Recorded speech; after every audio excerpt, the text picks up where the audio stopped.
উফ, আর পারছি না। এই ফিজিক্সের ম্যাথটা মাথা ঘুরিয়ে দিচ্ছে। দেখ তো লাবিবা, এখানে ভি এর মানটা কিভাবে বের করলো। আমার তো ক্যালকুলেশনে বারবার ভুল হচ্ছে। কোনটা দেখি? আরে তুই তো এখানে সূত্রটাই ভুল বসিয়েছিস। এটা তো V equal to U plus at হবে না, এটা হবে V square equal to U square plus 2as। কারণ এখানে তো সময় উল্লেখ করা নেই, দূরত্ব দেওয়া আছে। ও তাই তো, ধ্যাত, সামান্য একটা জিনিস খেয়াল করিনি। আচ্ছা, এই ম্যাথটা শেষ করেই একটা ব্রেক নেব। আর ভালো লাগছে না, চল কফি বানাই। তোর হাতের কফি খেলে তো আমার রাতের ঘুম হারাম হয়ে যাবে। তার চেয়ে বরং তুই বস, আমি বানিয়ে আনছি। তোর রান্নাঘরটা তো আমার মুখস্থ। লাবিবা হাসতে হাসতে রান্নাঘরের দিকে যেতেই রিয়া পেছন থেকে চেঁচিয়ে উঠল। এই দাঁড়া, ভাইয়াকে ডাকবো। ভাইয়ার ম্যাথ অলিম্পিয়াডের গোল্ড মেডেল আছে জানিস তো, 1 মিনিটে সলভ করে দেবে। আরে না, তোর ভাইকে বিরক্ত করে লাভ নেই। আমরা নিজেরাই চেষ্টা করি। সামান্য একটা অঙ্কের জন্য তোর গোল্ড মেডেলিস্ট ভাইকে ডাকতে হবে নাকি? প্রেস্টিজের ব্যাপার আছে না। লাবিবার আত্মবিশ্বাসী উত্তরে রিয়া হাসল।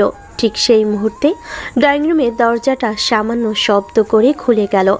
হাতে ধোয়া ওঠা কফির মগ নিয়ে ভেতরে প্রবেশ করলো এক দীর্ঘদেহী ফর্সা যুবক।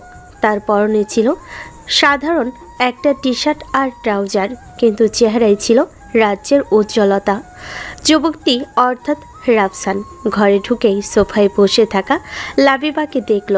তার ঘন কালো চুল, মায়াবী চোখ আর মাসুম চেহারার দিকে তাকিয়ে রাফসানের ঠোঁটের কোণে একটা দুষ্টু হাসির রেখা ফুটে উঠল। সে রিয়ার দিকে না তাকিয়ে সরাসরি লাবিবার দিকে এগিয়ে গেল। বাহ, আমার বোনের তাহলে একটা সুন্দরী বান্ধবীও আছে। আমি তো ভাবতাম ওর সব বান্ধবী ওর মতোই পেতনি টাইপের, চোখে চশমা, মাথায় বইয়ের বোঝা, আর কথায় কথায় খালি জ্ঞান দেওয়া। রাফসানের এমন অপ্রত্যাশিত এবং সরাসরি মন্তব্যে লাবিবার ভুরু দুটো কুঁচকে গেল। সে যতটা অবাক হয়েছিল তার চেয়ে বেশি বিরক্ত হলো। একজন অপরিচিত ছেলের মুখে এমন কথা সে আশা করেনি। Excuse me. ভাইয়া তুই থামবি? কি শুরু করেছিস এসব? ও আমার বেস্ট ফ্রেন্ড লাবিবা, আর ওকে বিরক্ত করার চেষ্টা একদম করবি না। আরে আমি তো সত্যি কথাই বললাম। তোর বাকি বান্ধবীদের তো আমি চিনি। একজন তো এমনভাবে তাকায় যেন আমি ওর বই চুরি করে নিয়ে গেছি। আরেকজন তো কথাই বলতে পারে না। তাদের তুলনায় তোর এই বান্ধবী তো। রাফসান বাক্যটা শেষ না করে লাবিবার দিকে এমনভাবে তাকালো যেন সে তাকে আপাদমস্তক জরিপ করছে। লাবিবার এবার সত্যি রাগ লাগছিল। দেখুন, আপনি কে আমি জানি না, কিন্তু কারো সাথে প্রথম পরিচয় কিভাবে কথা বলতে হয় আশা করি সেই সাধারণ জ্ঞানটুকু আপনার আছে। ওহো, জ্ঞান? আমি তো আগেই বলেছিলাম আমার বোনের সব বান্ধবীরাই জ্ঞানী, কিন্তু তোমার জ্ঞানের সাথে সাথে রূপটাও আছে, এটা মানতেই হবে। বাই দ্য ওয়ে, আমি রাফসান, রিয়ার বড় ভাই, মানে এই বাড়ির সবচেয়ে হ্যান্ডসাম এবং ইন্টেলিজেন্ট পারসন। এতদিন কানাডায় ছিলাম, গত সপ্তাহে দেশে আসলাম। রাফসান নিজের প্রশংসা নিজে এমনভাবে করল যেন এটা পৃথিবীর সবচেয়ে স্বাভাবিক ঘটনা। রিয়া লজ্জায় মুখ ঢাকল। ভাইয়া প্লিজ তুই এখান থেকে যা তো, আমরা পড়াশোনা করছি। পড়াশোনা? আমি তো দেখলাম একজন বই পড়ছে আর আরেকজন ফিজিক্সের সূত্রের জঙ্গলে হারিয়ে গেছে। কি সমস্যা দেখি? এই বলে রাফসান লাবিবার হাত থেকে খাতাটা প্রায় ছো মেরে নিয়ে নিল। তার এমন ব্যবহারে লাবিবা এতটাই অবাক হলো যে প্রতিবাদ করার ভাষা হারিয়ে ফেলল। V square equal U square plus 2as। বাহ, সূত্র তো ঠিকই ধরেছিস। তাহলে সমস্যাটা কোথায়? সমস্যাটা ক্যালকুলেশনে। মানগুলো বসানোর পর উত্তর মিলছে না। সমস্যাটা আসলেই জটিল। এটা সলভ করতে হলে আমার ব্রেনকে প্রচুর পরিমাণে ক্যাফিন সরবরাহ করতে হবে, অর্থাৎ আমার 1 মগ কফি লাগবে। আর যেহেতু আমি এখানে একজন গেস্টকে সাহায্য করছি, তাই কফিটা তো গেস্টেরই বানানো উচিত, তাই না? রাফসানের কথা শুনে লাবিবা আর রিয়া দুজনেই একে অপরের দিকে তাকালো। ছেলেটা কতটা নির্লজ্জ হতে পারে তা ভেবেই লাবিবার হাসি পাচ্ছে, যদিও সে রাগ দেখানোর চেষ্টা করছিল। আমি আপনার গেস্ট নই, রিয়ার গেস্ট। আর কফি বানানোর কথা আমারই ছিল, কিন্তু আপনার মতো একজন ইন্টেলিজেন্ট মানুষের সাহায্য আমার লাগবে না, আমরা নিজেরাই পারবো। আরে রাগ করছো কেন? আমি তো মজা করছিলাম। আচ্ছা বসো, আমি করে দিচ্ছি। রাফসান খাতাটা টেবিলে রেখে এমনভাবে অঙ্কটা করতে শুরু করলো যেন সে একজন শিক্ষক, কিন্তু 2 মিনিট পরে সে খাতাটা লাবিবার দিকে এগিয়ে দিয়ে বলল, সরি, আমারও মিলছে না। আসলে অনেক দিন তো প্র্যাকটিস নেই, তাই হয়তো ভুলে গেছি। তবে আমার গোল্ড মেডেলটা কিন্তু সত্যি। আমি জানতাম তুই শুধু ভাব মারতে পারিস, কাজের বেলায় কিছুই পারিস না। এখন যা এখান থেকে, আমাদের ডিস্টার্ব করিস না। আচ্ছা যাচ্ছিলাম, কিন্তু যাওয়ার আগে একটা কথা, তোমার নামটা তো জানা হলো না। জ্ঞানী সুন্দরী? ওই প্রথমেই তো নাম বলে পরিচয় করিয়ে দিলাম। এই পেতনি, আমি তোকে জিজ্ঞেস করেছি? আমি ওনার মুখ থেকে শুনতে চাই। আমার নাম লাবিবা, আর নেক্সট টাইম আমাকে কোনো বিশ্লেষণ দিয়ে ডাকার আগে 2 বার ভাববেন। লাবিবা, সুন্দর নাম, তোমার নামের মতোই। আচ্ছা লাবিবা, তুমি কি সব সময় এত সিরিয়াস থাকো, নাকি শুধু আমার সাথেই এমন করছো? আমি অপরিচিতদের সাথে ঠিক যতটা দূরত্ব রাখা দরকার ততটাই রাখি। তাহলে তো আমাদের পরিচিত হতে হবে, কারণ আমি তোমার সাথে দূরত্ব রাখতে চাই না। ভাইয়া, তুই যদি এখন এখান থেকে না যাস, আমি কিন্তু আব্বুকে ডেকে আনবো। আচ্ছা আচ্ছা, যাচ্ছি বাবা। তবে লাবিবা, একটা কথা মনে রেখো, ফিজিক্সের চেয়েও কঠিন হলো মানুষের মন বোঝা, আর আমার মনটা তো আরো জটিল। চেষ্টা করে দেখতে পারো। একটা রহস্যময়ী হাসি দিয়ে রাফসান ঘর থেকে বেরিয়ে গেল। সে চলে যাওয়ার পর ঘরে একটা অদ্ভুত নীরবতা নেমে এলো। রিয়া আর লাবিবা দুজনেই কিছুক্ষণ চুপ করে রইল। সরি রে দোস্ত, আমার ভাইয়া এমনই একটা আস্ত পাগল। পাগল তো বটেই, তবে মজার। কি বললি? মজার? ওর এইসব অসভ্য আচরণ তোর মজা লেগেছে? অসভ্য ঠিক নয়, ও হয়তো একটু বেশি খোলামেলা, কিন্তু ওর কথা বলার ধরনটা অন্যরকম, আত্মবিশ্বাসী। লাবিবা নিজেও অবাক হচ্ছিল যে কেন সে রাফসানের পক্ষে কথা বলছে। ছেলেটার বিরক্তিকর আচরণ সত্ত্বেও তার মধ্যে এমন কিছু একটা ছিল যা লাবিবাকে আকর্ষণ করেছে। রাফসানের ওই দুষ্টু হাসি আর আত্মবিশ্বাসী চাহনিটা সে কিছুতেই মন থেকে সরাতে পারছিল না। আত্মবিশ্বাসী না, বল ওভার কনফিডেন্স। যাই হোক, বাদ দে ওর কথা। চল আমরা ম্যাথটা করি, দেখবি এবার ঠিক মিলে যাবে। তারা আবার পড়াশোনায় মনোযোগ দেওয়ার চেষ্টা করলো, কিন্তু লাবিবার মনের মধ্যে তখন ফিজিক্সের সূত্রের বদলে রাফসানের বলা কথাগুলোই ঘুরপাক খাচ্ছিল।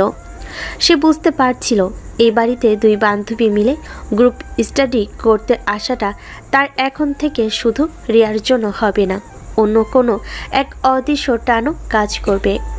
প্রথম দেখাতেই রাফসান নামের এই ঝড় তার শান্ত জীবনে যে একটা বড় পরিবর্তন আনতে চলেছে তা সে হয়তো তখনও পুরোপুরি বুঝতে পারেনি। ছোট্ট করে পরিচয়টা দিয়ে দিই, রাফসান চৌধুরী গল্পের নায়ক, একটি প্রাইভেট ইউনিভার্সিটিতে বিবিএ শেষ বর্ষের ছাত্র। প্রচণ্ড মেধাবী হওয়া সত্ত্বেও পড়াশোনার চেয়ে আড্ডা, ঘোরাঘুরি আর বন্ধুদের সাথে মজা করতে বেশি ভালোবাসে। বাবা শহরের একজন নামকরা ব্যবসায়ী।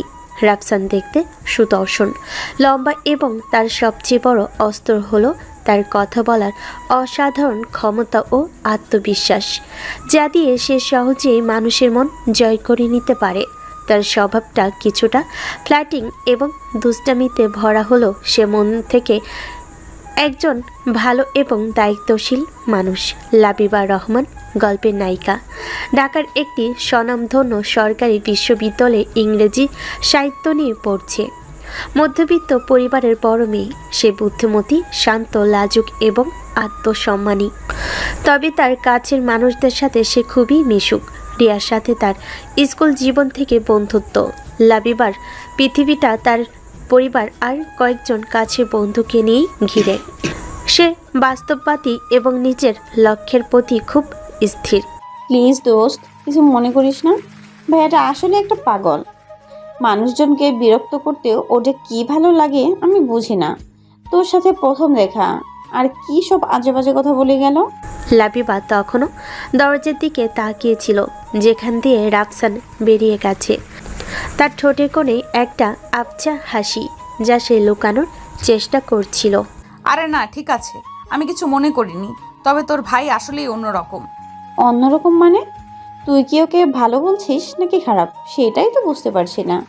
আমার তো মাঝে মাঝে ওকে চিড়িয়াখানায় দিয়ে আসতে ইচ্ছে করে। চিড়িয়াখানায় কেন? মানুষকে হাসানোর জন্য ওর মতো লোকের দরকার আছে। দেখলি না কিভাবে নিজের তারিফ নিজেই করছিল?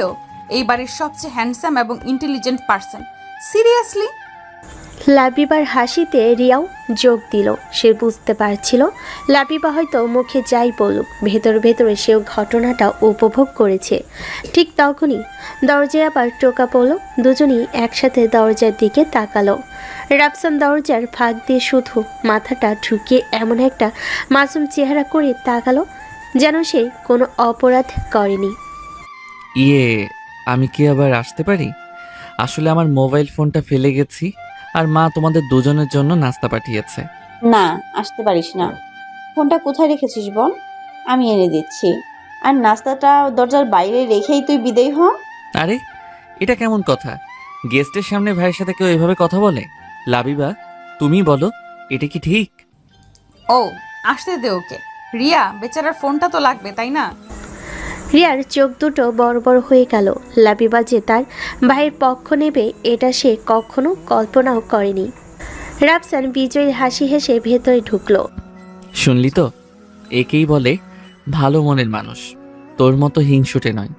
যাই হোক, ফোনটাও এই তো সোফার কুশনের নিচে। রাফসান ফোনটা হাতে নিয়ে যাওয়ার কোনো লক্ষণই দেখালো না, বরং ট্রে থেকে সিঙ্গারা আর সমুচার প্লেটটা নিয়ে টি টেবিলের উপর রাখলো। নাও, শুরু করো। মায়ের হাতের নাস্তা ঠান্ডা হয়ে গেলে কিন্তু আর মজা লাগবে না। বিশেষ করে এই পুদিনার চাটনিটা তো অসাধারণ। রিয়া বিরক্ত হয়ে অন্যদিকে মুখ ঘুরিয়ে নিল। লাবিবা সৌজন্যতা দেখে একটা সিঙ্গারা তুলে নিল। রাফসান ঠিক তার মুখোমুখি সোফাটায় গিয়ে বসলো। আচ্ছা লাবিবা, তোমার ওই কথাটা আমার মাথায় ঘুরছে। তুমি যেভাবে ভুরু কুচকে নাকটা সামান্য ফুলিয়ে বলেছিলে এক্সকিউজ মি, অসাধারণ ছিল। রাফসান লাবিবার গলা স্বর এবং কথা বলার ভঙ্গিটাকে হুবহু নকল করলো। তার এই ক্যারিকেচার দেখে রিয়া এবার আর রাগ চেপে রাখতে পারল না, হেসে ফেল। লাবিবার মুখটা লজ্জায় লাল হয়ে গেল। দেখুন, এটা কিন্তু একদমই ঠিক হচ্ছে না। আপনি আমাকে নিয়ে মজা করছেন। মজা কোথায় করলাম? আমি তো প্রশংসা করছি। তোমার এক্সকিউজ মি বলার মধ্যেও একটা আর্ট আছে। মনে হচ্ছে যেন শেক্সপিয়রের কোনো নাটক থেকে উঠে আসা dialogue. To be excused or not to be excused. ভাইয়া, তোর এসব ফালতু জোকস বন্ধ করবি? ও ইংরেজি সাহিত্য নিয়ে পড়ে, তার মানে এই না যে ওকে শেক্সপিয়র নিয়ে খোঁজা মারতে হবে। ওয়াও, তুমি ইংরেজি সাহিত্যের ছাত্রী? তাহলে তো খুবই ইন্টারেস্টিং ব্যাপার। আমি তো ভাবতাম শুধু কঠিন কঠিন চেহারার মেয়েরাই এসব সাবজেক্ট পড়ে। তোমার মতো আমার মতো মেয়েরা কি করে? শুধু ঘুরে বেড়ায় আর সাজগোজ করে, তাই তো? আপনাদের মতো বিবিএ পড়া ছেলেদের তো এটাই ধারণা, তাই না? মেয়েরা হয় সুন্দরী হবে, নয়তো মেধাবী। দুটো একসাথে হতে পারে না। পয়েন্টটা ভালো ধরেছ, কিন্তু আমি ঠিক তা বোঝাতে চাইনি। আমি বোঝাতে চেয়েছি তোমার মধ্যে সৌন্দর্য আর মেধার একটা দারুণ কম্বিনেশন আছে। অনেকটা ঢাকার বেইলি রোডের মতো। একদিকে ঐতিহ্যবাহী শাড়ির দোকান, আরেকদিকে আধুনিক সব ফাস্ট ফুডের দোকান, দুটোই একসাথে। ভাইয়া, তোর এই পটেটো চিপসের মতো সস্তা লাইন দেওয়া বন্ধ করবি? Bailey road, seriously? এর চেয়ে ভালো কিছু পেলি না? কেন, উপমাটা কি খুব খারাপ? আচ্ছা ঠিক আছে, তাহলে ধানমন্ডি লেক। একদিকে প্রকৃতি, আরেকদিকে শহরে কোলাহল। এখন ঠিক আছে? আমার মনে হয় আপনার উপমা খোঁজার চেয়ে নিজের বিবিএর পড়াশোনায় মনোযোগ দেওয়া উচিত। তাতে হয়তো দেশের অর্থনীতিতে আপনার কোনো অবদান রাখার সুযোগ থাকবে। দেশের অর্থনীতির কথা তো পরেই ভাবা যাবে। আপাতত আমার নিজস্ব অর্থনীতির অবস্থা খুব খারাপ। মানে আমার মনের ব্যাংকটা খালি পড়ে আছে। সেখানে তোমার মতো একজন সুন্দর ম্যানেজারের খুব দরকার।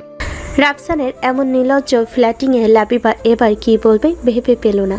সে শুধু মাথা নিচু করে হাসতে লাগলো। রিয়া দেখল লাবিবা মোটো বিরক্ত হচ্ছে না, বরং বেশ উপভোগ করছে। ভাইয়া তুই কি যাবি এবার? আমাদের পড়া আছে। তোর এই ফালতু পেঁচাল শোনার জন্য লাবিবা এখানে আসেনি। যাচ্ছি। তারা কিসের? আচ্ছা লাবিবা, তোমার সাথে তো ঠিকমতো পরিচয় হলো না।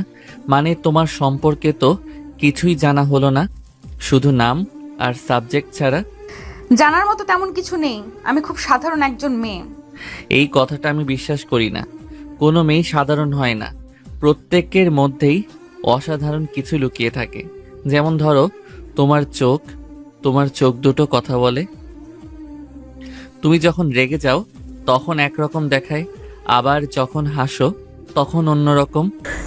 রাফসানের গভীর পর্যবেক্ষণ আর আন্তরিক প্রশংসা লাবিবার সরাসরি হৃদয়ে গিয়ে লাগলো।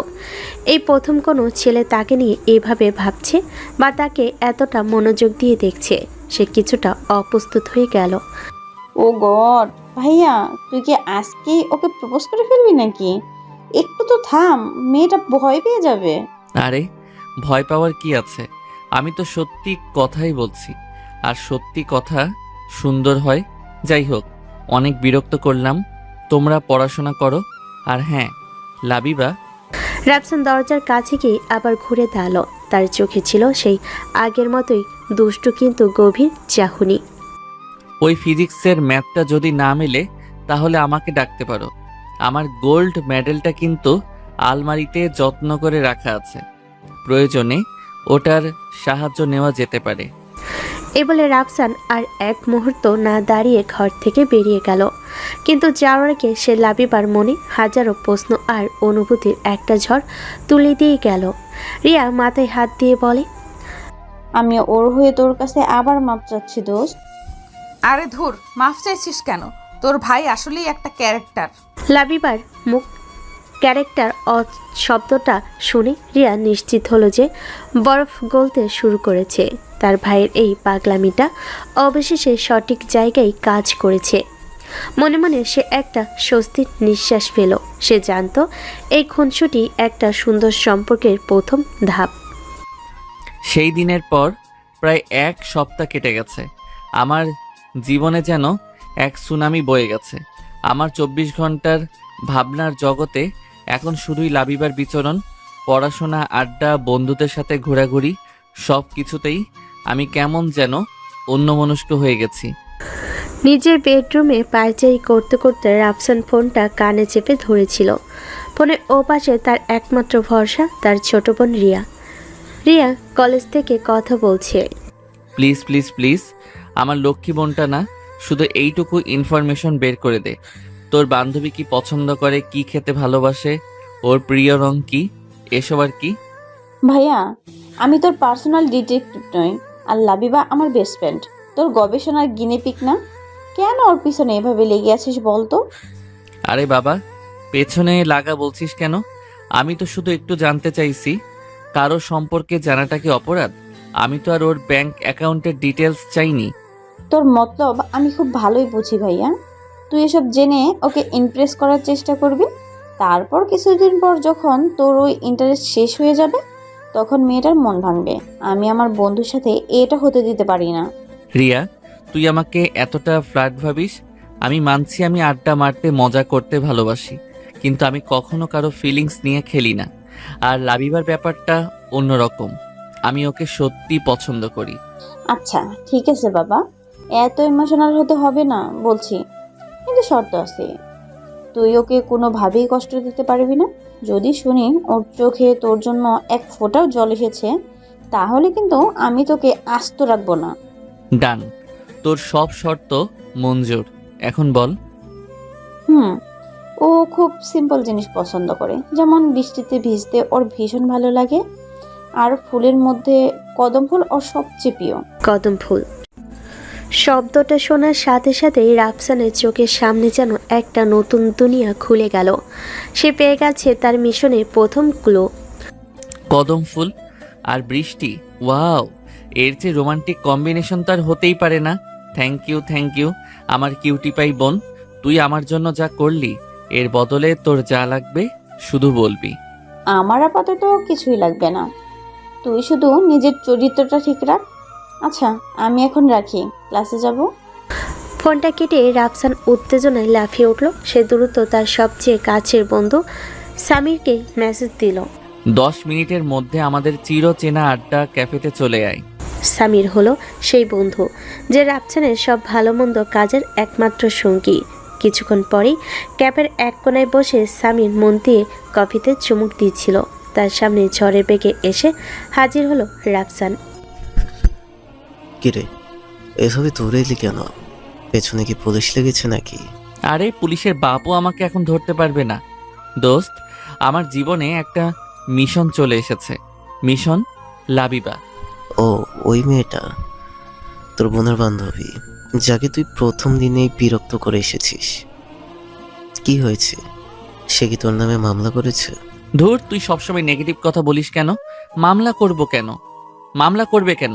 সে আমার প্রেমে পড়তে চলেছে, আর সেই প্রেমের গল্পের প্রথম অধ্যায়টা আমি লিখব কদম ফুল দিয়ে। কদম ফুল মানে ওই যে বর্ষাকালে হয়, গোল গোল হলদে সাটা, ওইটা? এক্স্যাক্টলি। এখন তোর কাজ হলো আমার সাথে যাবি, আর আমার পুরো ঢাকা শহর চষে ফেলে কদম ফুল খুঁজে বের করব। ভাই, তোর কি মাথা খারাপ হয়ে গেছে? এখন কি আষাঢ় মাস নাকি? এই অসময়ে তুই কদম ফুল পাবি কোথায়? গাছে কি তোর তুলা হয়ে বসে আছে যে বললেই পেরে দেবে? আরে চেষ্টা করতে দোষ কি? কোথাও না কোথাও তো একটা দুটো ফুল পাওয়া যাবেই। ভালোবাসা থাকলে মরুভূমিতেও ফুল ফোটানো যায়, আর এ তো ঢাকা শহর। এসব ফিল্মি ডায়লগ বন্ধ কর। ভালোবাসা দিয়ে ফুল ফোটে না, বীজ লাগাতে হয়। আর এখন কদমের সিজন না। চল, তোকে বরং একটা ভালো ফুলের দোকান থেকে একগুচ্ছ গোলাপ কিনে দিই, পারফেক্ট হবে। না, গোলাপ সবাই দেয়, আমি স্পেশাল কিছু করতে চাই। লাবিবাকে এমন কিছু দিতে চাই যা ওর হৃদয় ছুঁয়ে যাবে, আর সেটা কদম ফুলই হতে হবে। তুই যাবি কিনা সেটা বল। বন্ধুর চোখের দিকে তাকিয়ে সামির বুঝতে পারল রাফসানকে আটকানো যাবে না। সে একটা দীর্ঘশ্বাস ফেলে কফির কাপটা টেবিলে রাখলো। আচ্ছা চল, তোর এই পাগলামি শেষ কোথায় সেটাই দেখার বাকি। কিন্তু আমার গাড়িতে তেল ভরার টাকাটা কিন্তু তোকে দিতে হবে। সামিরের গাড়ি তখন ঢাকা বিশ্ববিদ্যালয় এলাকার ভেতর দিয়ে যাচ্ছে। রাফসান জানালার বাইরে উন্মাদের মতো তাকিয়ে আছে, যদি কোনো কদম গাছে দেখা মেলে। ওই যে ওই গাছটা দেখ তো, ওটা কি কদম গাছ? আরে না, ওটা কাঠবাদাম গাছ। তুই কি গাছও চিনিস না? তোর সাধারণ জ্ঞান তো দেখছি তোর ফ্লাটিং এর স্কিলের চেয়েও দুর্বল। চুপ কর তো, ড্রাইভিংয়ে মনোযোগ দে। টিএসসির দিকে চল, ওখানে পাওয়া যেতে পারে। টিএসসি, শাহবাগ, রমনা পার্ক, কোথাও যেন কদম গাছের দেখা নেই। রাফসানের মুখটা ধীরে ধীরে হতাশায় ছেয়ে যাচ্ছে। কি হলো মিস্টার রোমিও, তোমার ভালোবাসার জোর কি কমে গেল? ফুল তার ফুটছে না। দোস্ত প্লিজ, এখন মজা করিস না, আমার সত্যি খুব টেনশন হচ্ছে। লাবিবার কাছে আমি নিজেকে প্রমাণ করতে চাই। ঠিক তখনই পুরান ঢাকার দিকে যাওয়ার একটা পুরনো গলিতে রাফসানের চোখ আটকে গেল। একটা বাড়িতে চাঁদের কার্নিশ ঘেঁষে বেরিয়ে থাকা একটা ডালে কয়েকটি গোল গোল ফুল ফুটে আছে। গাড়ি থামা, পেয়ে গেছি, ওই দেখ। কোথায়? আরে হ্যাঁ, কিন্তু ভাই এটা তো একটা বাড়ির ভেতরে, আর দেয়ালটাও তো বেশ উঁচু, কিভাবে পারবি? আরে আমার জন্য এটা কোনো ব্যাপারই না, তুই শুধু এখানে গাড়ি নিয়ে দাঁড়া, আমি 5 মিনিটে ফুল নিয়ে আসছি। সামিরের কোনো বারণ না শুনে রাফসান গাড়ি থেকে নেমে দেওয়ালের দিকে এগিয়ে গেল। দেওয়ালটা বেশ পুরনো আর শ্যাওলা পড়া। সাবধানে ভাই, পরে গিয়ে হাত পা ভাঙলে কিন্তু তোর লাবিবা আমাকেই দোষ দেবে। রাফসান কোনো মতে দেওয়ালের উপর উঠল, কিন্তু উপরে উঠে তার আক্কেল গুরুম। এগুলো কদম ফুল নয়, ছাদে লাগালো ছাদে লাগানো গাঁদা ফুল। ধ্যাত, এগুলো তো গাঁদা ফুল, দূর থেকে কদমের মতোই লাগছিল। ঠিক তখনই বাড়ির ভেতর থেকে একজন বয়স্ক মহিলা গলা চড়িয়ে বলে উঠলেন, ওই কে রে? আমার ছাদের উপর কি করিস? চোর চোর! চোর শব্দটি শোনার সাথে সাথে রাফসান আর এক মুহূর্ত দেরি করল না। দাউল থেকে লাফ দিয়ে নামতে গিয়ে সে সরাসরি পাশের ড্রেনের কাঁধে গিয়ে বলল, কি অবস্থা তোর, চোর? রাফসান কাদামাখা শরীর নিয়ে গাড়িতে উঠতে উঠতে বলল, হাসবি না, একদম হাসবি না। তুই আমাকে বললি না কেন ওগুলো গাঁদা ফুল? আমি কিভাবে বলবো? আমি কি অ্যাস্ট্রোট্রোট নাকি যে দূর থেকে গ্রহ নক্ষত্র চিনে ফেলবো? এখন চল, আগে তোকে পরিষ্কার করতে হবে। তোর গা থেকে যা গন্ধ বেরোচ্ছে, লাবিবা তো তোকে দেখলেই অজ্ঞান হয়ে যাবে। সারা শরীর কাদা আর মন ভর্তি হতাশা নিয়ে আভি গাড়িতে বসেছিলাম, কিন্তু আমি হাল ছাড়ার পাত্র নই। আজ আমি কদম ফুল জোগাড় করেই ছাড়বো। ড্রেনের কাদা মেখে ভূত হওয়ার পর রাফসান প্রায় হাল ছেড়ে দিয়েছিল। সামির তাকে সোজা বাসে নামিয়ে দিয়ে গেছে, সে একরাশ উপদেশের ঝুলি ধরিয়ে দিয়ে। ভাই, আমার কথাটা শোন। প্রেম ভালোবাসা ভালো জিনিস, কিন্তু এর জন্য নিজেকে এভাবে কাদায় ডুবানোর কোনো মানে হয় না। মেয়েটাকে সরাসরি বল, দেখবি সে তোর সততাকে বেশি দাম দেবে। তুই বুঝবি না দোস্ত, সবাই যা করে আমি তা করতে চাই না। আমি ওর জন্য এমন কিছু করতে চাই যা ও কখনো ভুলতে পারবে না। বাসে ফিরে কোনো মতে গোসল সেরে রাফসান বেলকনিতে এসে দাঁড়ালো। আকাশে তখন ঘন কালো মেঘের আনাগোনা। বিকেল হতে না হতেই যেন সন্ধ্যা নেমে এসেছে। তার মনটাও আকাশের মতোই ভারাক্লান্ত। ঠিক তখনই তার ফোনে রিয়ার মেসেজ এলো। লাবিবার আজ ইউনিভার্সিটিতে এক্সট্রা ক্লাস আছে, ফিরতে প্রায় সন্ধ্যা হবে। মেসেজটা দেখে রাফসানের মনে নতুন করে আশার সঞ্চয় হলো। সন্ধ্যা? তার মানে এখন আমার হাতে সময় আছে, আমাকে পারতেই হবে। আজ আমি খালি হাতে ফিরবো না। রাফসান আবার তৈরি হয়ে গাড়ি নিয়ে বেরিয়ে পড়ল। এবার তার গন্তব্য ঢাকার বোটানিক্যাল গার্ডেনে। তার মনে হলো এত বড় একটা জায়গায় নিশ্চয়ই একটা কদম গাছ পাওয়া যাবে। গার্ডেনে ঢুকে রাফসান পাগলের মতো এদিক ওদিক তাকাচ্ছিল। মালিকদের জিজ্ঞেস করেছে, পথচারীদের জিজ্ঞেস করেছে। অবশেষে অনেক খোঁজাখুঁজির পর লেকের ধারে একটা বিশাল কদম গাছের দেখা পেল সে। কিন্তু সমস্যা, ফুলগুলো অনেক উঁচুতে। হায় আল্লাহ, এত উঁচুতে! এখন আমি কি করব? আশেপাশে কোনো মই বা কিছু একটা খুঁজছিল সে। হঠাৎ তার চোখে পড়ল কিছু টোকাই ছেলে গাছের নিচে খেলা করছে। রাফসানের মাথায় একটা বুদ্ধি খেলে গেল। ছেলেদের কাছে গিয়ে বলল, এই ছেলেরা শোনো, তোমাদের মধ্যে যে সবচেয়ে ভালো গাছে চড়তে পারো, সে যদি আমাকে ওই ডাল থেকে একটা মাত্র কদম ফুল পেড়ে দিতে পারো, আমি তাকে 500 টাকা দেব। 500 টাকার কথা শুনে ছেলেদের চোখ লোভে চকচক করে উঠল। তাদের মধ্যে সবচেয়ে স্বাস্থ্যবান আর লম্বা ছেলেটা এক মুহূর্ত দেরি না করে হনহন করে গাছে চড়তে শুরু করলো। ছেলেটা এতটাই দক্ষ ছিল যে কয়েক মিনিটের মধ্যে সে সবচেয়ে সুন্দর দেখে একটা কদম ফুল পেরে রাফসানের হাতে দিল। Thank you so much. এই নাও তোমাদের টাকা। ছেলেটার হাতে 500 টাকার নোটটা গুজে দিয়ে ফুলটার দিকে তাকালাম। একটা সাধারণ ফুল, কিন্তু এই মুহূর্তে এটা আমার কাছে পৃথিবীর সবচেয়ে দামি সম্পদের চেয়েও বেশি কিছু। আমি পরম যত্নে ফুলটা হাতে নিয়ে গাড়িতে এসে বসলাম। রাফসান তখন লাবিবার ইউনিভার্সিটির সামনে পৌঁছালো। তখন আকাশ ভেঙে বৃষ্টি নেমেছে। ঢাকার রাস্তা মুহূর্তে জলে থই থই। গাড়ির ভেতর বসে রাফসান অধীর আগ্রহে অপেক্ষা করছিল। তার হার্টবিট বৃষ্টির শব্দের সাথে পাল্লা দিয়ে বাড়ছিল। গাড়িতে বসে থাকলে চলবে না, লাবিবাকে সারপ্রাইজটা দিতে হবে একদম ফিল্মি স্টাইলে। ফুলটা হাতে নিয়ে গাড়ি থেকে নেমে গেটের পাশে থাকা একটা ছাউনির নিচে দাঁড়ালাম। কিন্তু বৃষ্টির ঝাপটা এতটাই বেশি ছিল যে আমি মুহূর্তেই কাক ভেজা হয়ে গেলাম। প্রায় 15 মিনিট পর লাবিবাকে বান্ধবীদের সাথে ছাতা মাথায় দিয়ে গেট থেকে বের হতে দেখা গেল। বান্ধবীরা সবাই যার যার মতো চলে গেল। লাবিবা একাই রিক্সার জন্য অপেক্ষা করছিল। রাফসান গভীর একটা শ্বাস নিল। এটাই সুযোগ। সে বৃষ্টির মধ্যে ছাউনি থেকে বেরিয়ে লাবিবার দিকে এগিয়ে গেল। বৃষ্টিতে ভেজা একটা সুদর্শন ছেলেকে হাতে কদম ফুল নিয়ে এগিয়ে আসতে দেখে লাবিবা প্রথমে চিনতে পায়নি, কিন্তু ছেলেটা যখন তার সামনে এসে দাঁড়ালো তখন রাফসানকে দেখে তার চোখ দুটো বিস্ময়ে বড় হয়ে গেল। আপনি আপনি এখানে আর এভাবে ভিজছেন কেন? রাফসান কোনো উত্তর দিল না। তার ভেজা চুল বেয়ে জল গড়িয়ে পড়ছিল। তার চোখে ছিল এক অদ্ভুত মায়া যা লাবিবাকে স্তব্ধ করে দিয়েছিল। সে এক হাঁটু গেড়ে লাবিবার সামনে বসে পড়ল।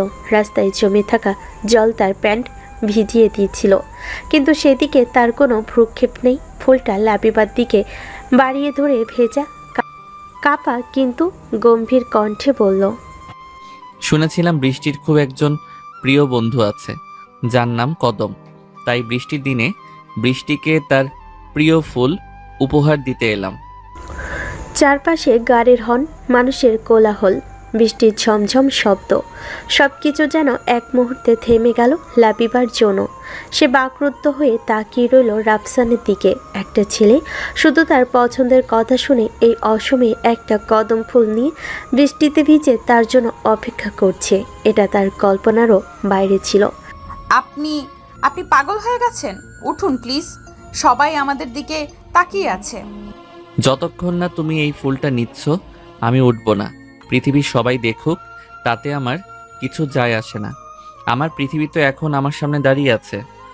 রাফসানের এমন আবেগ ঘন কথাই লাবিবার ভেতরটা তুলে উঠল। তার সব দ্বিধা, সব সংকোচ যেন বৃষ্টির জলে ধুয়ে গেল। সে কাঁপা কাঁপা হাতে ফুলটা নিল। ফুলটা হাতে নেওয়ার সাথে সাথে রাফসান উঠে দাঁড়ালো। তার মুখে ছিল বিজয়ীর হাসি। কিন্তু আপনি এই অসময়ে কদম ফুল পেলেন কোথায়? আর কেনই বা এত কষ্ট করলেন? যেখানে ইচ্ছা থাকে সেখানে উপায় হয়। আর তোমার মুখের এই হাসিটা দেখার জন্য আমি এর চেয়েও 1000 গুণ বেশি কষ্ট করতে পারি। তোমার এই অবাক হওয়াটা, তোমার এই খুশিটা, এটাই আমার পুরস্কার। আমি কোনো উত্তর দিতে পারলাম না। আমি শুধু ভেজা কদম ফুলটার দিকে আর রাফসানের ভেজা মুখের দিকে তাকিয়ে আছি। এই প্রথম আমার মনে হলো এই আপাত দৃষ্টিতে পাগল চঞ্চল ছেলেটার ভেতরে একটা গভীর রোমান্টিক মন লুকিয়ে আছে। তার দুষ্টুমির আড়ালে লুকিয়ে থাকা এই যত্নশীল রূপটা আমার হৃদয়কে খুব খারাপভাবে স্পর্শ করলো। রাফসান আমার ছাতার নিচে একটু আশ্রয় নিয়ে বলল, চলো তোমাকে বাসায় নামিয়ে দেই।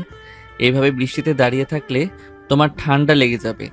আর আপনার যে ঠান্ডা লাগবে সেটার কি হবে? আপনি তো পুরো ভিজে গেছেন। আমার কিছু হবে না, তোমার কাছ থেকে পাওয়া উষ্ণতাতেই আমার সব ঠান্ডা দূর হয়ে গেছে।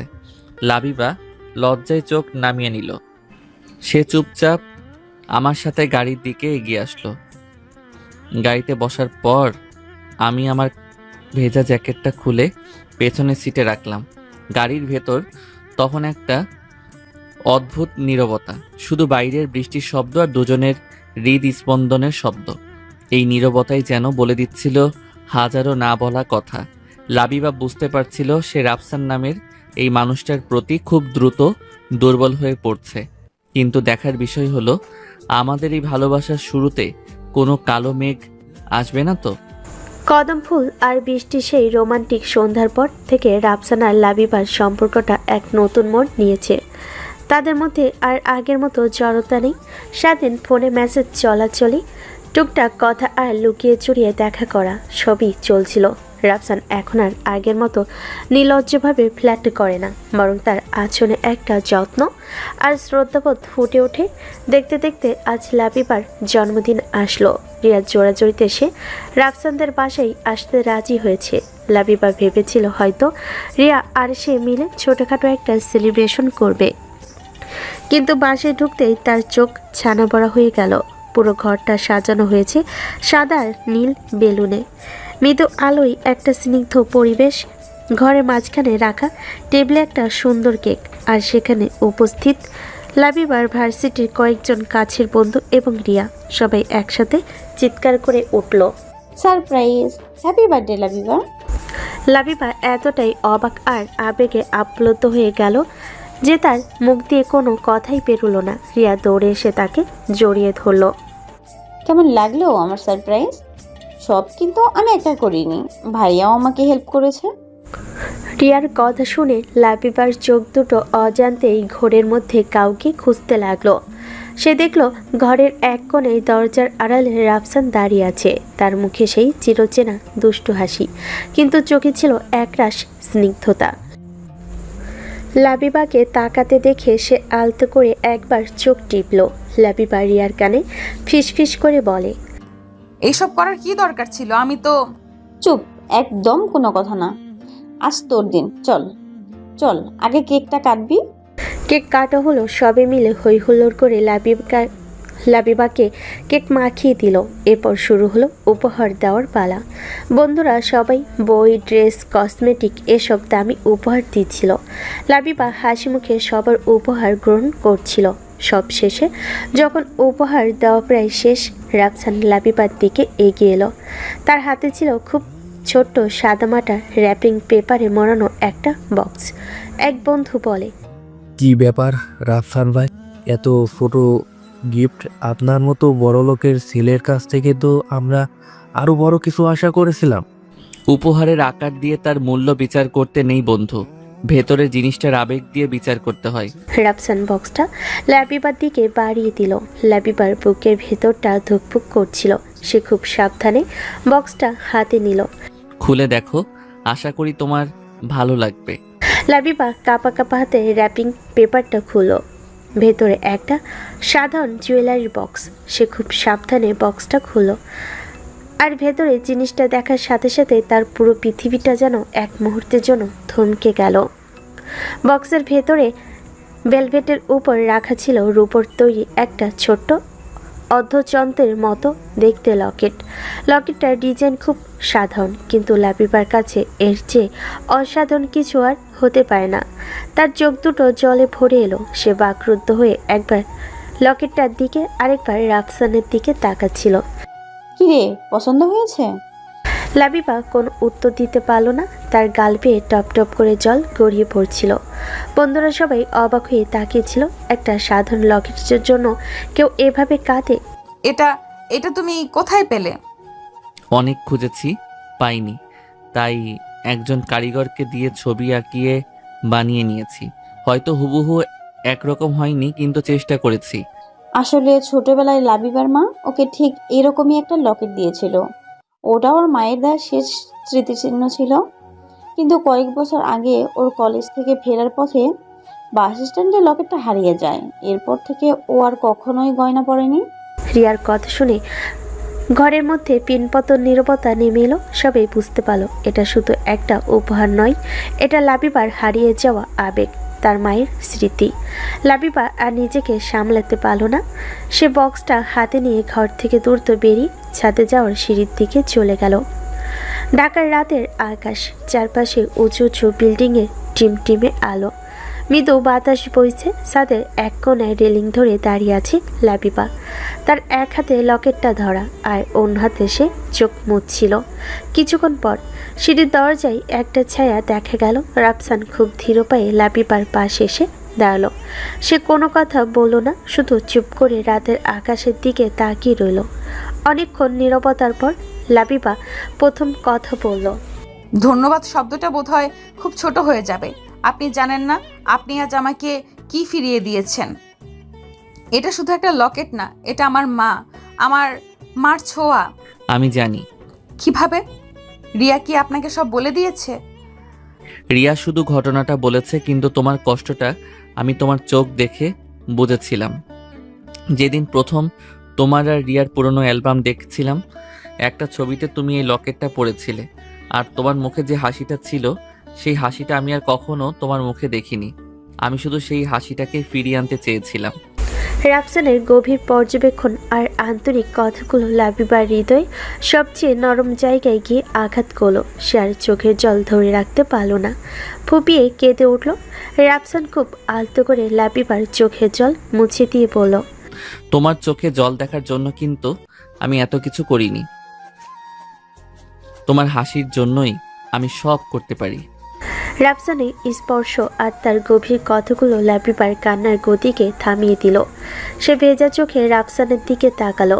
সেই চোখে ছিল কৃতজ্ঞতা, বিস্ময় আর না বলা ভালোবাসা। সেই মুহূর্তে আমাদের মধ্যে আর কোনো কথা হলো না, কোনো শব্দের প্রয়োজনও ছিল না। আমাদের চোখই যেন একে অপরের সাথে হাজারো কথা বলে নিচ্ছিল।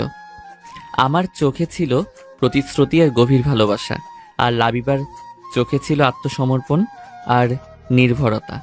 চারপাশে সব কোলাহলকে ছাপিয়ে আমরা দুজনে যেন এক নতুন পৃথিবীর সন্ধান পেলাম, যে পৃথিবীটা শুধু আমাদের দুজনের। সিঁড়ির দরজায় রিয়া সে দাঁড়িয়েছিল। ভাই আর বান্ধবীর এই আবেগঘন মুহূর্তটা দেখে সে আর ভেতরে না ঢুকে মুচকি হেসে সেখান থেকে চলে গেল। সে বুঝতে পারল তার ভাইয়ের এলোমেলো জীবনটা এবার একটা সুন্দর দিশা পেতে চলেছে। লাবিবার জন্মদিনের সেই আবেগঘন রাতের পর প্রায় 6 মাস কেটে গেছে। শীতের রুক্ষতা কাটিয়ে প্রকৃতিতে এখন বসন্তের ছোঁয়া, ঠিক যেমনটা লেগেছে আমার আর লাবিবার সম্পর্কে। খুনসুটি, মান অভিমান আর ভালোবাসায় সম্পর্কটা এখন অনেক বেশি পরিণত এবং গভীর। ঢাকার বেইলি রোডের ক্যাফে চ্যারিটি নামের একটা ছোট্ট ছিমছাম কফি শপ, এখন এটা আমাদের প্রিয় জায়গা হয়ে উঠেছে। এখানকার কোলাহলহীন পরিবেশটা আমাদের খুব পছন্দ। আজকেও আমরা দুজন জানালার পাশের নির্দিষ্ট টেবিলটাতেই বসে আছি। লাবিবার হাতে থাকা হ্যামলেট বইটা বন্ধ করে বলল, উফ, আর পারছি না। শেক্সপিয়ারের লেখাগুলো যতই পড়ি ততই যেন আরো জটিল মনে হয়। আচ্ছা, তোমার কি মনে হয় হেমলেট কি সত্যিই পাগল হয়ে গিয়েছিল, নাকি পুরোটাই তার অভিনয় ছিল? রাফসান তখন লাবিবার দিকেই এক দৃষ্টিতে তাকিয়েছিল। তার হাতে থাকা কফির কাপটা ঠান্ডা হয়ে যাচ্ছে, সেদিকে তার কোনো খেয়াল নেই। লাবিবার প্রশ্নে সে যেন ঘোর থেকে বাস্তবে ফিরল। কি বললে? হ্যামলেট? আরে বাদ দাও তো হ্যামলেটকে। যে নিজের ভালোবাসাকেই রক্ষা করতে পারে না, তার সম্পর্কে জেনে কি হবে? তার চেয়ে বরং আমার দিকে তাকাও। তোমার চোখের দিকে তাকালে আমি পুরো একটা মহাকাব্য পড়ে ফেলতে পারি। আবার শুরু হলো তোমার ফিল্মি ডায়লগ। একটু তো সিরিয়াস হতে শিখো। আমি একটা সিরিয়াস প্রশ্ন করলাম আর তুমি? আমি তো সবচেয়ে সিরিয়াস কথাটাই বললাম। তোমার চেয়ে সিরিয়াস বিষয় আমার জীবনে আর কি আছে বলো? আমার বিবিএর ফাইনাল এক্সাম দরজায় কড়া নাড়ছে, আর আমি এখানে বসে তোমার চোখের মহাকাব্য পড়ছি। এর চেয়ে বেশি সিরিয়াস আর কি হব? আচ্ছা হয়েছে, এখন কফিটা শেষ করো, একদম ঠান্ডা হয়ে গেছে। তোমার জন্য আবার অর্ডার করতে হবে নাকি? না, লাগবে না। আচ্ছা, একটা কথা বলি। বলো। ভাবছি ফাইনাল এক্সামটা শেষ হলে আব্বুর সাথে তোমার ব্যাপারে কথা বলবো। আমাদের বিজনেসে জয়েন করার আগে আমি সবকিছু গুছিয়ে নিতে চাই। রাফসানের মুখে বিয়ের কথা শুনে লাবিবার বুকের ভেতর ধক করে উঠল। যদিও তারা তাদের ভবিষ্যৎ নিয়ে অনেক স্বপ্ন দেখে, কিন্তু এভাবে সরাসরি কথাটা বলেই সে কিছুটা অপ্রস্তুত হয়ে গেল। এত তাড়াতাড়ি? আমার তো এখনো মাস্টার শেষ হতে প্রায় 1.5 বছর বাকি, আর তোমার ক্যারিয়ারও তো কেবল শুরু হবে। তাতে কি হয়েছে? তুমি তো পড়াশোনা বিয়ের পরেও চালিয়ে যেতে পারবে। আর ক্যারিয়ার, তোমাকে পাশে পেলে আমি যে কোনো ক্যারিয়ারেই সফল হব। তুমি হচ্ছ আমার লাকি চার্ম। রাফসান খুব আলতো করে টেবিলের উপর রাখা লাবিবার হাতটা নিজের হাতের মধ্যে নিল। ভাবো তো একবার, রোজ সকালে ঘুম থেকে উঠে আমি তোমার মুখটা দেখব। তুমি আমার জন্য কফি বানাবে, আর আমি তোমার জন্য অপেক্ষা করতে করতে পত্রিকা পড়ার ভান করব। তারপর তুমি যখন শাড়ি পরে তৈরি হবে, আমি তোমার দিকে তাকিয়ে মুগ্ধ হয়ে বলবো, আজ তোমাকে ঠিক যেন। চুপ, একদম চুপ। কি সব কল্পনা করছো তুমি? আর আমি শাড়ি পরতে পারি না, তুমি জানো না? আর তোমার জন্য কফি? কোনোদিনও না। আমি নিজের কফি বানাতেই তো আলসেমি লাগে। আরে সমস্যা নেই, তাহলে আমি তোমার জন্য কফি বানাবো। বেড টি এর বদলে বেড কফি। আইডিয়াটা কেমন? আর শাড়ি পরতে পারো না তো কি হয়েছে, আমি পরিয়ে দেব। আমার নিজের কফি বানাতেই তো আলসেমি লাগে। তুমি দিন দিন অসভ্য হয়ে যাচ্ছ রাফসান। আচ্ছা বাদ দাও এসব কথা। রিয়া প্রায় জিজ্ঞেস করে আমরা কবে বিয়ে করব। মেয়েটা আমাদের নিয়ে খুব এক্সাইটেড। হবেই তো। ওর তো ডাবল লাভ। একদিকে ভাইয়ের বিয়ে, আরেকদিকে বেস্ট ফ্রেন্ড ভাইয়ের বউ হয়ে আসছে। ভাবছি বিয়ের পর রিয়াকে তোমার পার্সোনাল অ্যাসিস্ট্যান্ট বানিয়ে দেব। যখন তুমি আমাদের বাড়ির বউ হয়ে আসবে, তখন তোমার সব ফরমাস ওই খাটবে। কি? ছি ছি, ও আমার ননদ হবে, আমি ওকে দিয়ে কাজ করাবো? তুমি না যা তা বলো। আরে আমি তো মজা করছিলাম, বরং আমরা তিনজন মিলে পুরো বাড়িটাকে মাথায় তুলে রাখবো। মা তো এখনই তোমাকে ছাড়া কিছু বোঝে না, সেদিনও বলছিল লাবিবার মতো এমন লক্ষ্মী মেয়ে হয় না। তাদের এই মিষ্টি আলাপ আর ভবিষ্যতের রঙিন স্বপ্নগুলো ক্যাফের স্নিগ্ধ পরিবেশে যেন নতুন মাত্রা যোগ করছিল। দুজনের চোখে ছিল একসাথে জীবন কাটানোর একরাশ আশার আনন্দ। তার এতটাই নিজেদের মধ্যে মগ্ন ছিল যে খেয়ালই করেনি ক্যাফের দরজায় দাঁড়িয়ে কেউ একজন তীক্ষ্ণ দৃষ্টিতে তাদের দিকে তাকিয়ে আছে। রাফসান আর লাবিবা যখন তাদের ভবিষ্যতের মিষ্টি স্বপ্নে বিভোর, ঠিক তখনই একটা পরিচিত কিন্তু অপ্রত্যাশিত কণ্ঠস্বর তাদের তন্ময়তা ভাঙল। রাফসান, তুই এখানে? কণ্ঠস্বরটা শুনে রাফসান আর লাবিবা দুজনেই দরজার দিকে তাকালো। লম্বা ফর্সা আকর্ষণীয় এক তরুণী তাদের টেবিলের দিকেই এগিয়ে আসছে, আর তার পরনে আধুনিক পোশাক, চোখে দামি ব্র্যান্ডের সানগ্লাস আর ঠোঁটে আত্মবিশ্বাসী হাসি। তাকে দেখে রাফসানের হাসি খুশি মুখটা কেমন যেন একটু ফ্যাকাশে হয়ে গেল। নেহা, তুই কবে দেশে এলি? তরুণীটি, অর্থাৎ তার নাম নেহা, রাফসানের প্রশ্নের উত্তর না দিয়ে প্রায় দৌড়ে এসে তাকে চেয়ার থেকে টেনে তুলে শক্ত করে জড়িয়ে ধরল। এই আশঙ্কিকতায় রাফসান অপ্রস্তুত হয়ে গেল। লাবিবা অবাক চোখে তাকিয়ে রইল এই নাটকীয় দৃশ্যের দিকে। সারপ্রাইজ কেমন দিলাম তোকে, একবার ফোনও করিনি। ভেবেছিলাম একেবারে সামনাসামনি এসে চমকে দেব। কতদিন পর দেখলাম তোকে, তুই তো একদম আগের মতোই আছিস, একটুকু বদলাসনি। রাফসান নিজেকে ছাড়িনি, কিছুটা অস্বস্তির সাথে বলল, হ্যাঁ, তা হঠাৎ করে এলি যে, কিছু না জানিয়ে? আরে আমার বাবার পোস্টিং তো আবার ঢাকাতেই হয়েছে, তাই আমরা পার্মানেন্ট শিফট করে গিয়েছি। এখন থেকে আমি এখানেই থাকবো, তোর সাথে এখন রোজ দেখা হবে। নেহার কথায় রাফসানের মুখে কোনো আনন্দের ছাপ দেখা গেল না। সে আর চোখে একবার লাবিবার দিকে তাকালো। লাবিবা চুপচাপ বসে আছে, তার মুখে কোনো অভিব্যক্তি নেই, কিন্তু তার চোখ দুটো রাফসানের কাছে হাজারো প্রশ্ন করছে। হো আচ্ছা, ভালো। তা ইনি হচ্ছেন লাবিবা। রাফসান লাবিবার পরিচয় করিয়ে দিতে নেহা যেন এই প্রথম লাবিবাকে খেয়াল করলো। সে লাবিবার দিকে এমনভাবে তাকালো যেন কোনো মূল্যবান জিনিসের খুঁত পরীক্ষা করছে। নেহা হাতে থাকা দামি ব্যাগটা পাশের চেয়ারে রেখে মেকি মিষ্টি হেসে বলল, ও হাই, আমি নেহা, রাফসানের বেস্ট ফ্রেন্ড। আমরা স্কুল লাইফ থেকে একসাথে। তুমি? আমি লাবিবা, রিয়ার বান্ধবী।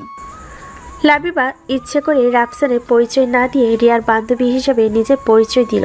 সে দেখতে চাইছিল নেহার প্রতিক্রিয়া কি হয়। ও, রিয়ার বান্ধবী? That's so sweet. তার মানে তো তুমি আমাদের পরিবারই একজন। বসো বসো। রাফসান, তুই তো আমাকে পরিচয় করিয়ে দিচ্ছিলি না। আমি তো ভাবলাম তুই তোর কোনো ফ্যান ক্লাবের মেম্বারের সাথে ডেটে এসেছিস। নেহা, ভালোভাবে কথা বল। লাবিবা আমার খুব কাছের একজন মানুষ। আরে আমি আবার কি বললাম? আমি তো মজাই করছিলাম, তুই তো জানিস আমি সব সময় এমনই। আচ্ছা লাবিবা, তুমি কিছু মনে করো না প্লিজ। আসলে রাফসানকে অন্য কোনো মেয়ের সাথে এভাবে একা দেখতে আমি অভ্যস্ত নই, তো তাই একটু অবাক হয়েছি। সময়ের সাথে সাথে তো অনেক কিছুই বদলে যায়, অভ্যাসও তার ব্যতিক্রম নয়। লাবিবা শান্ত কিন্তু বুদ্ধিদীপ্ত উত্তরে নেহার মুখের হাসিটা এক মুহূর্তের জন্য মিলিয়ে গেল। সে বুঝতে পারল এ মেয়েটা যতটা সাধারণ দেখতে ততটা সাধারণ নয়। যাই হোক, শোন রাফসান, মনে আছে তোর আমরা একবার স্কুল পালিয়ে ফ্যান্টাসি কিংডমে গিয়েছিলাম? তুই তো সেদিন রোলার কোস্টারে চড়ে ভয়ে প্রায় কেঁদে ফেলেছিলি। আমি তোর হাতটা কি শক্ত করে ধরে রেখেছিলাম। নেহা ইচ্ছে করে এমন সব পুরনো স্মৃতিচারণ করতে লাগলো যেখানে লাবিবার কোনো অস্তিত্ব নেই। সে বোঝাতে চাইছিল রাফসানের জীবনে তার গুরুত্ব কতটা বেশি। রাফসান খুব অস্বস্তিতে পড়ে গেল। নেহা, ওসব অনেক আগের কথা, এখন এসব বলে কি হবে? তুই কফি খাবি? আরে না, আমার একটু তাড়া আছে, মায়ের সাথে শপিংয়ে যেতে হবে। আমি তো শুধু এই ক্যাফেটার পাশ দিয়ে যাচ্ছিলাম, হঠাৎ তোকে দেখে যেতে পারলাম না। আচ্ছা আমি এখন উঠি। লাবিবা, তোমার সাথে পরিচিত হয়ে খুব ভালো লাগলো। আশা করি আমাদের আবার দেখা হবে। নেহা উঠে দাঁড়ালো। সে রাফসানকে বিদায় জানানোর জন্য আবার জড়িয়ে ধরল এবং ঠিক সে মুহূর্তে লাবিবার দিকে তাকিয়ে একটা অদ্ভুত রহস্যময়ী হাসি দিল। নেহা রাফসানকে ছেড়ে দিয়ে লাবিবার দিকে ঝুঁকে সে খুব নিচু স্বরে বলল, একটা কথা বলি, কিছু মনে করো না। রাফসান তো আগে এমন ছিল না, ও ছিল খুব চঞ্চল, বুনো, অ্যাডভেঞ্চারের প্রিয়। এখন তো দেখছি ও খুব শান্ত আর দায়িত্বশীল হয়ে গেছে, অনেক বদলে গেছে ছেলেটা। এতটুকু বলে নেহা আর এক মুহূর্ত দাঁড়ালো না। একটা বিজয়ী হাসি দিয়ে সে ক্যাফে থেকে বেরিয়ে গেল, কিন্তু তার বলা শেষ কথাগুলো বিষাক্ত তীরের মতো লাবিবার মনে গেঁথে গেল। ক্যাফের ভেতর তখন পিনপত নীরবতা। রাফসান দেখল লাবিবার উজ্জ্বল মুখটা কেমন যেন মেঘে ঢেকে গেছে। ক্যাফেতে আসার সময় যে আনন্দটা ছিল সেটা আর নেই। রাফসান লাবিবার হাতটা আবার ধরে বলল, সরি, ও আসলে এমনই, একটু বেশি কথা বলে। সে আমার বেস্ট ফ্রেন্ড, তাই না? ছিল এক সময়, মানে এখনো বন্ধু, কিন্তু ঠিক আগের মতো না। ও অনেক বছর দেশের বাইরে ছিল তো, তাই হয়তো। তুমি নাকি আগে খুব বুনো আর চঞ্চল ছিলে। আরে ওসব স্কুল লাইফের কথা, তখন বয়স কম ছিল, তাই একটু একটু পাগলামি তো সবাই করে। তুমি ওর কথাই কিছু মনে করো না প্লিজ। না, মনে করার কি আছে? আমি তো শুধু জানতে চাইলাম, তোমার অতীত সম্পর্কে তো আমি কিছুই জানি না। লাবিবার গলা স্বর অভিমানের সুর স্পষ্ট। সে রাফসানের কাছ থেকে কিছু লুকাচ্ছে না, কিন্তু নেহার আগমন যেন তাদের সুন্দর স্বচ্ছ সম্পর্কটার মধ্যে একটা অদৃশ্য দেওয়াল তুলে দিয়েছে, একটা সন্দেহের ছোট বীজ বপন করে গেল লাবিবার মনে যে রাফসানকে সে চেনে। সে কি আসল রাফসান, নাকি তার আড়ালে অন্য কোনো রাফসান আছে যার খবর শুধু নেহারাই জানে? এই ছোট্ট প্রশ্নটাই তাদের মজবুত সম্পর্কের দেওয়ালে প্রথম ফাটল ধরিয়ে দিল। নেহা চৌধুরী রাফসানের বাবার পুরনো এক বিজনেস পার্টনারের একমাত্র মেয়ে। ছোটবেলায় থেকেই তারা একসাথে বড় হয়েছে, একই স্কুলে পড়েছে। নেহা দেখতে খুব সুন্দরী ও আধুনিক এবং প্রচণ্ড আত্মবিশ্বাসী। তার পরিবারও চৌধুরী পরিবারের মতোই প্রভাবশালী। নেহা ছোটবেলা থেকেই রাফসানকে একতরফাভাবে ভালোবাসে। তার ধারণা ছিল তাদের দুজনের যেহেতু পারিবারিক স্ট্যাটাস এক, তাই তাদের বিয়েটা অবধারিত। সে রাফসানের চঞ্চল এবং কিছুটা বেপরোয়া স্বভাবকে খুব পছন্দ করত এবং নিজেকে সেই জীবনের অংশ মনে করত। রাফসান তাকে সবসময় ভালো বন্ধু হিসাবে দেখেছে, কিন্তু নেহার অতিরিক্ত অধিকার দেখানো এবং পজিটিভ স্বভাবের কারণে একটা সময় রাফসান তার থেকে দূরত্ব তৈরি শুরু করে। কয়েক বছর আগে নেহার বাবা ব্যবসার কাজে লন্ডনে বদলি হয়ে গেল, সে পরিবারের সাথে চলে যায়। কিন্তু রাফসানের প্রতি তার দুর্বলতা অনেক বেশি। এখন দেশে ফিরে সে যখন দেখে রাফসানের জীবনে লাবিবার মতো একজন সাধারণ মেয়ের আগমন ঘটেছে, তখন তার অহংবোধে আঘাত লাগে। তার হিংসা আর জেদ তাকে গ্রাস করে। সে কোনোভাবেই মেনে নিতে পারে না যে রাফসান তার নাগালের বাইরে চলে যাবে। তার একমাত্র উদ্দেশ্য হলো যে কোনো মূল্যে রাফসান এবং লাবিবার মধ্যে ভুল বোঝাবুঝি তৈরি করে তাদের সম্পর্ক ভেঙে দেওয়া এবং রাফসানকে নিজের জীবনে ফিরিয়ে আনা। সে বিশ্বাস করে রাফসান শুধু তারই। ক্যাফে সেই ঘটনার পর কয়েকটা দিন কেটে গেছে। আমি শত চেষ্টা করেও লাবিবার মন থেকে সন্দেহের মেঘটা পুরোপুরি সরাতে পারিনি। আমাদের মধ্যে কথা হয়, দেখাও হয়, কিন্তু আগের সেই স্বচ্ছতাটা যেন কোথাও হারিয়ে গেছে। রাত প্রায় 10টা। আমি আমার স্টাডি টেবিলে বসে ফাইনাল পরীক্ষার প্রস্তুতি নিচ্ছিলাম, কিন্তু আমার মন বইয়ের পাতায় ছিল না। বারবার ফোনটা হাতে নিচ্ছিলাম, লাবিবাকে একটা মেসেজ লিখছিলাম, আবার কেটে দিচ্ছিল। ঠিক তখনই আমার ফোনে একটা আননোন নম্বর থেকে কল এলো। রিসিভ করে বললাম, হ্যালো, কে বলছেন? রাফসান, আমি নেহা, প্লিজ আমাকে একটু হেল্প কর, আমি খুব বড় বিপদে পড়েছি। নেহা, তুই? কি হয়েছে? আর তোর গলা এমন শোনাচ্ছে কেন?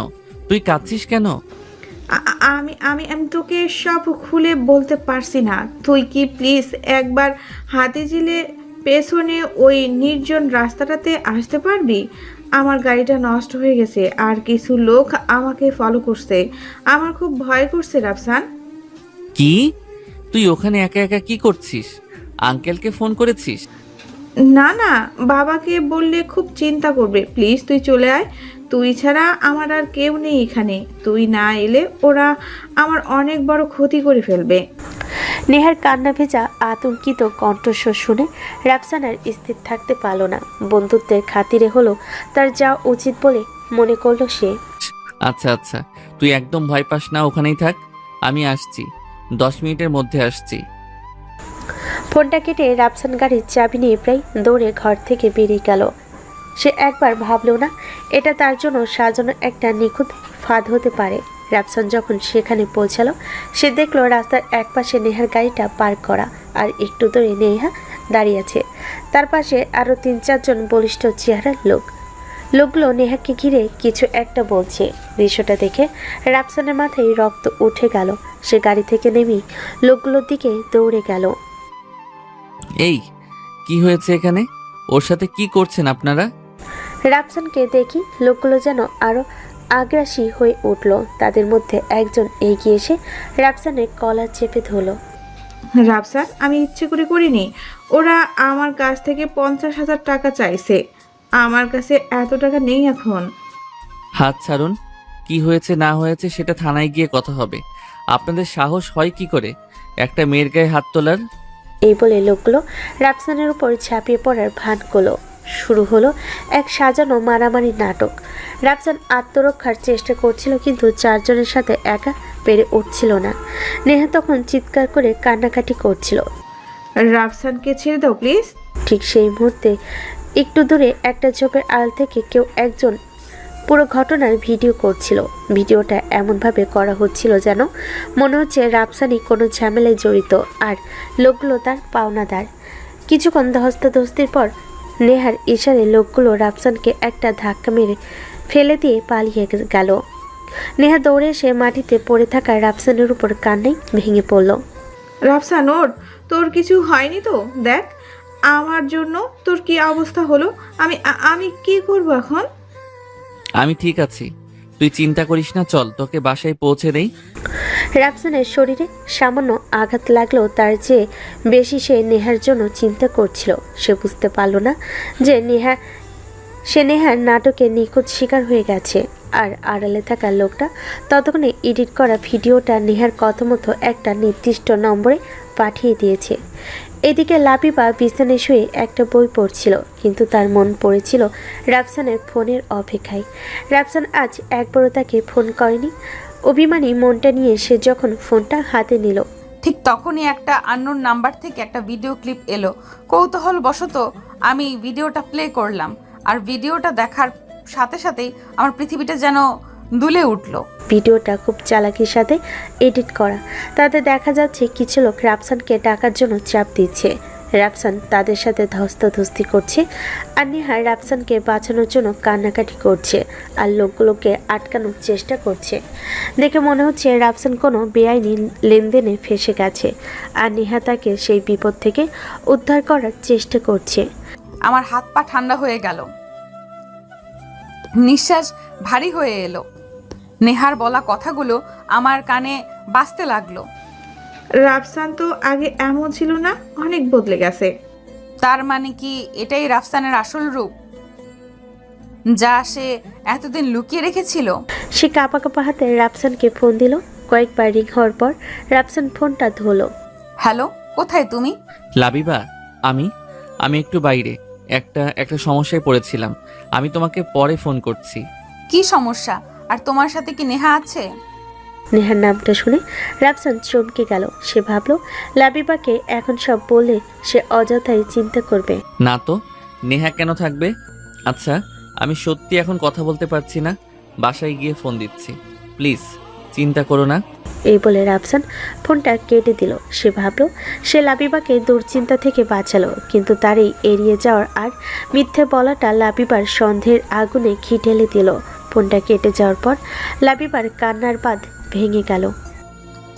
তার মানে রাফসান আমাকে ঠকাচ্ছে, যে একটা বড় বিপদে পড়েছে, যা সে আয়ার কাছ থেকে লুকাচ্ছে, আর সেই বিপদের সাথে নেহা সরাসরি জড়িত। না হলে রাফসান কেন মিথ্যা বলল? তার মানে ভিডিওতে যা দেখা যাচ্ছে সেটাই সত্যি। রাফসানের জীবনে এমন কোনো গোপন অধ্যায় আছে যেখানে আমার কোনো প্রবেশাধিকার নেই। আছে শুধু নেহার। এই কষ্ট আর অবিশ্বাসটা তার হৃদয়কে ভেঙে চুরমার করে দিচ্ছিল। পরের দিন বিকেল, আকাশটা ঘন মেঘে ঢাকা, যেন প্রকৃতিও আসন্ন ঝড়ের পূর্বাভাস দিচ্ছে। রাফসানদের বাড়ির সামনে পার্কটা প্রায় জনশূন্য। সেখানে একটা বেঞ্চে পাথরের মতো মুখ করে বসেছিল লাবিবা। তার নির্দেশে রাফসান সেখানে এসেছে। রাফসানের মুখে একরাশ প্রশ্ন আর উদ্বেগ। লাবিবার পাশে বসতে বসতে বলে, লাবিবা, কি হয়েছে? কাল রাত থেকে তোমার ফোন বন্ধ, মেসেজের কোনো রিপ্লাই দাওনি। আমি প্রায় পাগল হয়ে গেছি চিন্তা করতে করতে। সব ঠিক আছে তো? লাবিবা রাফসানের দিকে না তাকিয়ে শূন্য দৃষ্টিতে সামনে তাকিয়ে বলে, কিছুই ঠিক নেই রাফসান। হয়তো কোনোদিনই কিছু ঠিক ছিল না। আমি শুধু অন্ধকারে ছিলাম। অন্ধকারে ছিলে মানে? কি বলছো এসব? প্লিজ আমার দিকে তাকাও, খুলে বলো কি হয়েছে।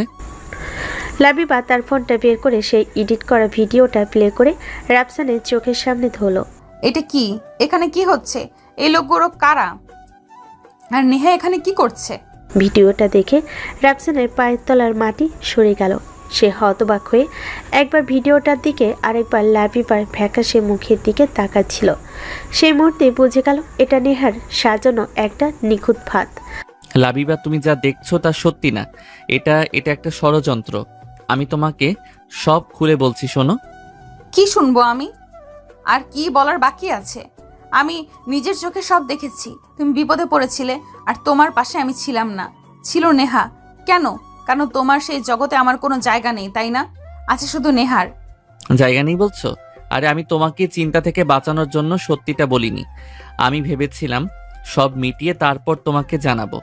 নেহা আমাকে ফোন করে হেল্প চেয়েছিল। ও বিপদে পড়েছে শুনে আমি। বিপদে পড়েছিল নাকি বিপদটা তোমারই ছিল? কোনো টাকার লেনদেন? কোনো বেআইনি কাজ যার জন্য ওরা তোমাকে মারধর করেছিল? তোমার সেই বুনো আর অ্যাডভেঞ্চার প্রিয় অতীতটা কি এখনো শেষ হয়নি রাফসান? বিশ্বাস করো লাবিবা, তুমি আমাকে বিশ্বাস করো। আমি এমন কিছুই করিনি। নেহা আমাকে ইচ্ছে করে ফাঁসিয়েছে। তুমি কি আমাকে এতটুকু বিশ্বাস করতে পারো না? আমাদের ভালোবাসা কি এতটাই ঠুনকো যে একটা এডিট করা ভিডিও সেটাকে ভেঙে দিবে? ভালোবাসা বিশ্বাসের উপর গড়ে ওঠে রাফসান, আর তুমি সেই বিশ্বাসটা ভেঙেছো। তুমি আমাকে মিথ্যা বলেছো। তুমি আমার কাছ থেকে লুকিয়েছো। যদি তুমি নির্দোষী হতে তাহলে ফোন করার সাথে সাথে কেন আমাকে সবটা খুলে বললে না? কেন নেহার নামটা গোপন করলে? লাবিবার এই যুক্তির সামনে রাফসান নিরুত্তর হয়ে গেল। সে বুঝতে পারল আবেগের বশে সে কত বড় ভুল করে ফেলেছে। তার কাছে নিজের নির্দোষিতার কোনো প্রমাণ ছিল না। আমি ভুল করেছি লাবিবা।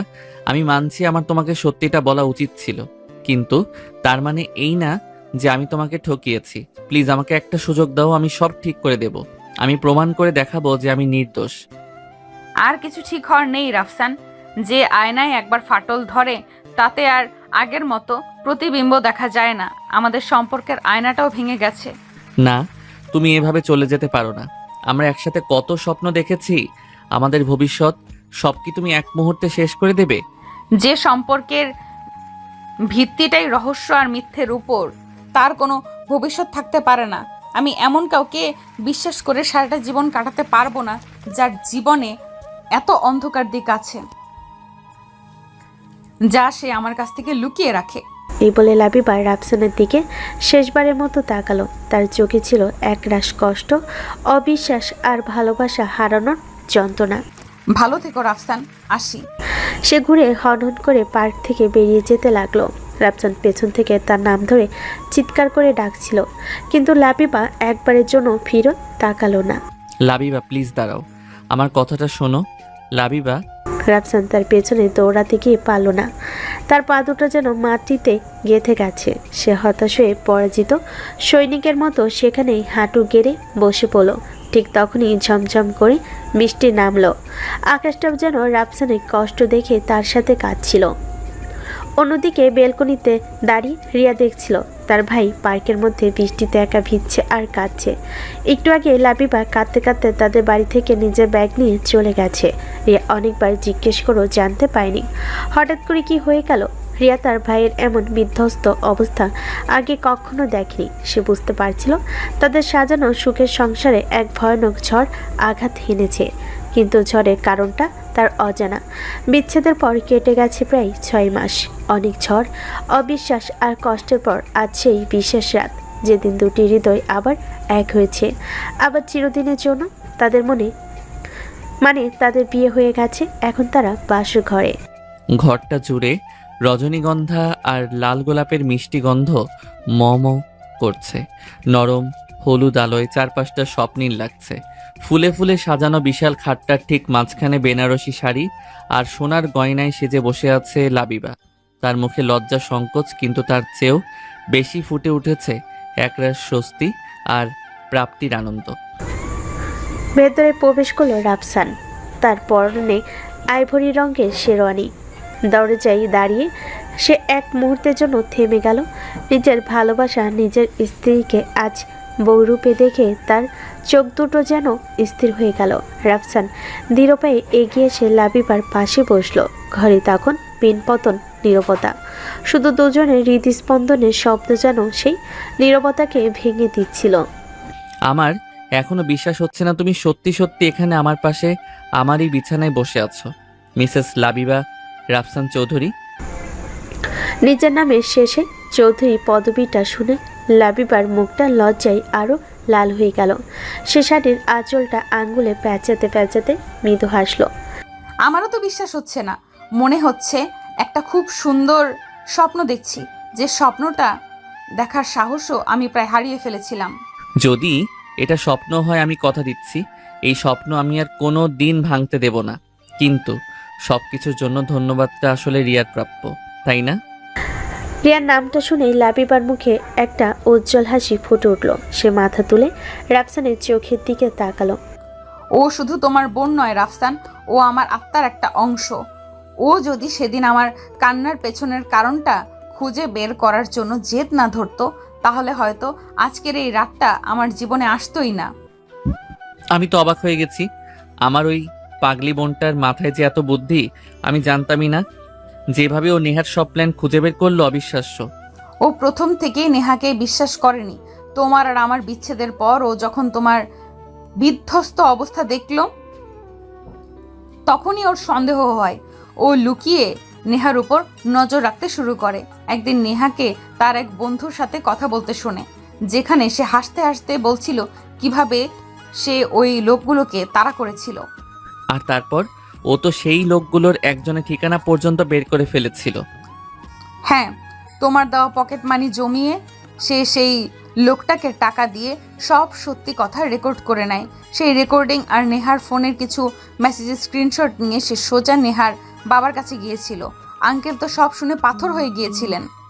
আব্বু বলছিল নেহার বাবা নাকি সেদিন ওকে সবার সামনে চর মেরেছিলেন।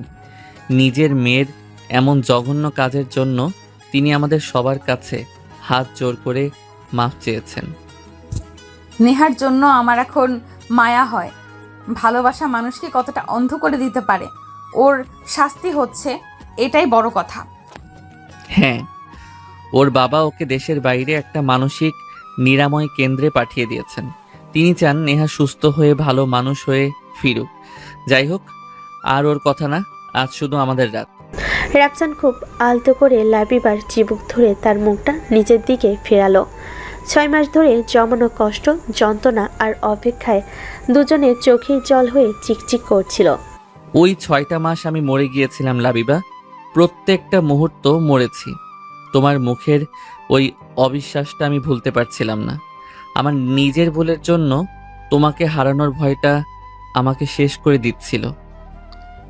আমারও একই অবস্থা ছিল। একদিকে তোমার প্রতি তীব্র অভিমান, আরেকদিকে তোমাকে ছাড়া এক মুহূর্তও ভালো না লাগা। এই দুয়ের মাঝে আমি ছিন্ন ভিন্ন হয়ে যাচ্ছিলাম। আরে না, আর না, কোনো অভিমান না, কোনো কষ্ট না। আমি কথা দিচ্ছি, আমার জীবনের কোনো অধ্যায়ে আর কোনো রহস্য থাকবে না। আমার সবটা জুড়ে শুধু তুমি থাকবে। আমার অতীত, বর্তমান, ভবিষ্যৎ সব কিছুর একমাত্র অধিকারিণী হবে তুমি। এই বলে রাফসান খুব আলতো করে লাবিবার ঘোমটাটা সরিয়ে দিল। লাবিবার লজ্জায় তার চোখ দুটো বন্ধ করে ফেল। রাফসান তার কপালে গভীর একটা চুমু খেল।